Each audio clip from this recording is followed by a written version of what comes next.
Hello everyone and welcome back. Yes, you guessed it, today is more Dreadnought. So, there have been some updates and it looks completely and totally different. It is kind of maybe not the easiest to use interface, and I figured I would take a little bit of time to go ahead and go over all of that with you right away because I've seen a couple of folks having some issues with it. So anyway, let's start at the bottom and work our way up to the top. So exit, you already know what that is, down here at the bottom. Don't you just love those neat little new effects? Yeah, exit, exits, how to play gives you a very, very brief tutorial. Credits, just that's exactly what it sounds like. Escape is your generic back button. If you get into a menu and you want to get back, you cannot click it, you have to hit the escape button. Bug report. Right now, as we're going through a bunch of changes in Dreadnought, this is going to be your friend. If you have a bug, submit it through here, because if you don't, you may be missing some very important information, or rather, the Dreadnought team may be missing some important information to help fix your issue the quickest. Options. Over here in options, nothing new.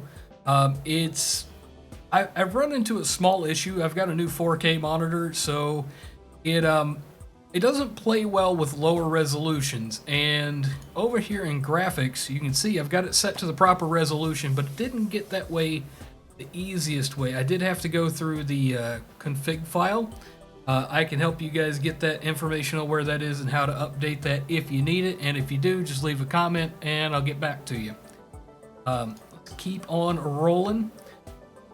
Statistics. You could find this in the past. It is a little bit easier to find now since it's on the home page. Here are my stats and my friends. So yeah, if you want to take a very brief look at this, you can kind of get how good I am, or the lack thereof, because I'm really not all that great. I have a lot of fun though, and that's the important bit. Captain customization. Once again, really easy to get to now. Very self-explanatory. You click on the thing that you want, you choose one of the options, and you're good. Something you may miss in the beginning. It looks like I've got everything unlocked. I don't. Let's see, gotta go find something that I don't actually own. We'll go to the tents. Okay, so I am wrong. Earlier this week when I checked it, it showed me all of them, including ones that I hadn't purchased, and it gave me an option to purchase it. You may see that pop up again, hopefully not. That was very confusing. Anyway, career progression. So this is where you are in your career. Used to be a small button up there in the top right of the screen, I do believe, and now it's down here. It has been working. I have unlocked a couple of things, gotten that 500 GP you see up there. I unlocked by doing one of my bits to my character progression, which is neat. Okay, contracts. Same old, same old. New location, looks a little bit different. Looks a little bit better in my opinion. You do your contract, you acknowledge it, and bam, you get your reward. Comes in handy sometimes if you're low on stuff, but yeah, I kind of like it. Social, this is where you're gonna find all your friends and stuff, who's online, who's not, all that jazz. You can search for new friends here. It's not really any better or worse than the old system. It is a little bit more visual, so I do like that, and well, you'll get used to it. Market. This is same as it used to be. It is just a bunch of things that you can buy with, well, real money and credits and stuff. Conversion, right there, easy to find.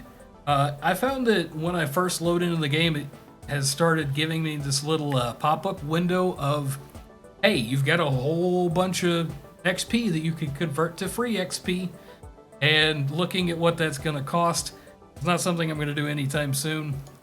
They got your standard bundles and stuff. For some reason, it's not loading at the moment, and I know we've been having some server issues today. Not a big deal, but you know where to go find it. There are not currently any deals that I'm like, you just have to go get right now. So we'll come back around to that if there is anything that it is just, you gotta have it. And once again, I mentioned the escape button is your generic back button, kind of like an Android phone. Yeah, so we had to go back through all of those little windows that I'd gone through. Fleets. This is where you set up your fleets now. It is no longer across the bottom. It's not quite as easy to get to in my opinion, but it does work. So if I click on my recruit fleet, there we go. That's what I've got in my recruit fleet. If I want to change something out, I have to click on it and edit the loadout or remove from fleet, and we'll get a new button in the far right column to add a new ship. So when you go in to check out your loadout, you've got all of the normal things in the loadout you're expecting to see. You can, well, let's try on a non-premium ship because that's not adjustable. But yeah, you can click on any of these items down here to bring up the full list of what you have and what you can unlock. And that's also how you get to the tech tree, or at least one of the ways that you can get to the tech tree. This is a very simple tier 2 ship, gives you all the information that you need to have. Up at the top right, it shows you how many modules you need to unlock and purchase in order to unlock the next tier ship for free. So you can see that I've already unlocked the Gravis and the Ceres because I've got at least 8. So we've gone over this before. It's going to be a very similar price to what it used to be. And it's maybe a little bit less self-explanatory, but you can figure it out, especially after this video. Appearance in a slightly new location. Once again, like the captain customization, which there is also a button for it down here. It shows you stuff that you have, and I do believe it also shows you things that you don't have and can purchase. Not a big deal, because you could do that in the last version too. We look through the forecastles, the halls, same thing, same, no big deal. Exactly like you remember it, just in a slightly different location. Go ahead and back on out. Now that you know how to do that, if you hit play, you choose like normal, you can manage your fleet from here. All is well. Let's see, ships. So this is kind of where you get to the ship tech tree, not like the individual ship tech tree, but the tech tree by manufacturers. So let's go take a look at Jupiter arms. Almost said Jutland arms because I'm loving my Jutland still. Anyway, you've seen this before. Now you know where to find it. You can click on each individual ship and see their tech tree or get to their tech tree. Boom, right there. And you can see I've got all 10 to get the Vigo and the Jutland. Actually, I think I've got everything unlocked except for, well, okay, 4 modules. Yeah.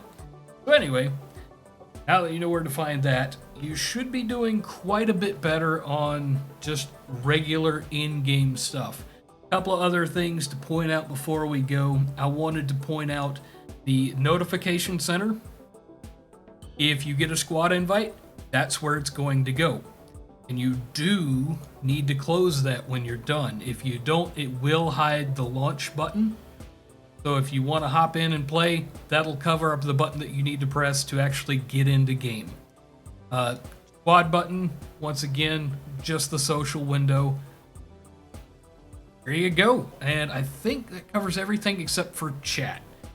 Chat's in the same normal location, just like it was in the last couple of updates. It's got the global English channel and, most importantly, the hide button. That sitting there on top of everything that you're doing gets annoying really quick. Don't forget to hide it. And I think that completely covers all of the things in the new interface in the Hangar. I hope that was very informative to you. I wish I had this video when I was starting out because I was a little bit lost. It took me a little bit to get the hang of everything. Oh, some bonus features. Let's go ahead and take a look at a ship.